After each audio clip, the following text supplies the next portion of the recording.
Speaking of the Fed, let's turn to Steve Leisman because we have some new potential replacements for Chair Powell that are being floated. Mr. Leisman broke that story. He's got the details for us. Steve. Yeah, good morning, David. CNBC learning that the Trump administration currently considering 11 candidates. That includes three names that have not previously been disclosed, all those to replace Federal Reserve Chairman Jay Powell when his term expires in May. According to two administration officials, the three new names include Jefferies chief market strategist David Zervos, former Fed Governor Larry Lindsey, and Rick Reeder, well known to CNBC viewers, all of them, by the way, but Rick Reeder, the chief investment officer for fixed income at BlackRock.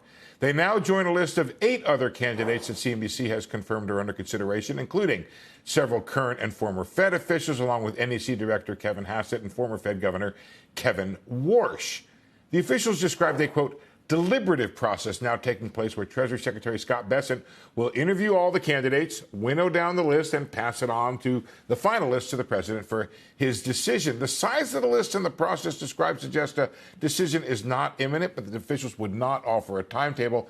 The longer this takes, the less likely there is to be a so-called potentially disruptive shadow Fed chair in place for several months before the chair's term ends. Though sharply critical on an almost daily basis of Powell for his failures to lower rates, President Trump has recently backed off the threat to fire the chair. And many of the candidates, they've advocated for rate cuts and reform at the Fed, but have also supported in different ways the Fed's independence from the executive branch. Guys, tomorrow, right here on this show, Squawk on the Street, we'll be live from St. Louis for an exclusive conversation with St. Louis Fed President Alberto Musalem. Guys?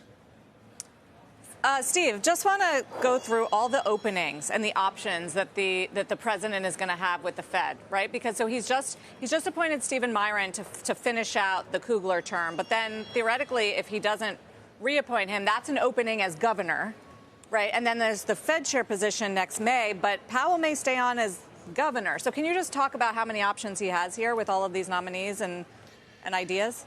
Yeah, I mean, my expectation is Powell will not stay on as a governor. I think he'll follow the tradition of the chair stepping down from both positions, stepping away from the board, and perhaps enjoying a little time off after several tumultuous and very difficult years as Fed chair. So the president will have 2 open seats is my expectation.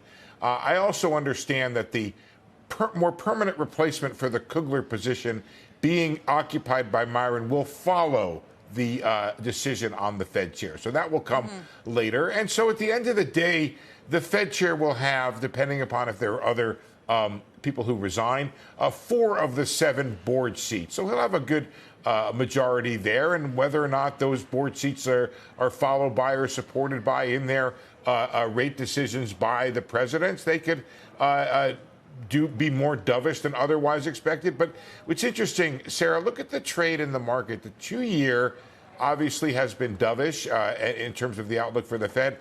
10-year, a little bit more circumspect, a little bit more sort of stuck in that zone, as you see there. And looking at the Fed funds trade, there's a 100% chance of a rate cut in September, but now a little bit of tiny toying with a possibility of a 50 in September. I'm looking at Polymarket. Waller's still got the lead, 32% odds on that. Thank you, Steve. Steve Leisman.